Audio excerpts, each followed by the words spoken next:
దాని గురించి ఏం చెప్తారు? అందరికీ నమస్కారం. ఇక్కడ వచ్చినందుకు మీ అందరికీ thank you. I hope you've enjoyed whatever you've seen so far. Web series చేద్దామని చాలా టైం నుంచి ఉండేది, బట్ ఏదైనా అవుట్ ఆఫ్ బాక్స్ వస్తే చేద్దామని అనుకున్నాను నేను. అండ్ లక్కీలీ ఇలాంటి ఒక ఆనెస్ట్ కథ నాకు దొరకడం నా అదృష్టం. I would like to start off by thanking our producer Sudhakar garu.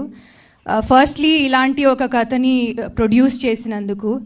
He is one of the most nicest and respectful people I worked with, and manchi stories ni produce cheyali ane intention tho he started his production house Joy Films, and ఇంకా ఎన్నో ఇలాంటి series and films produce చేయాలని నేను మనస్ఫూర్తిగా కోరుకుంటున్నాను. I'll be looking forward to it. I would like to start off with our technical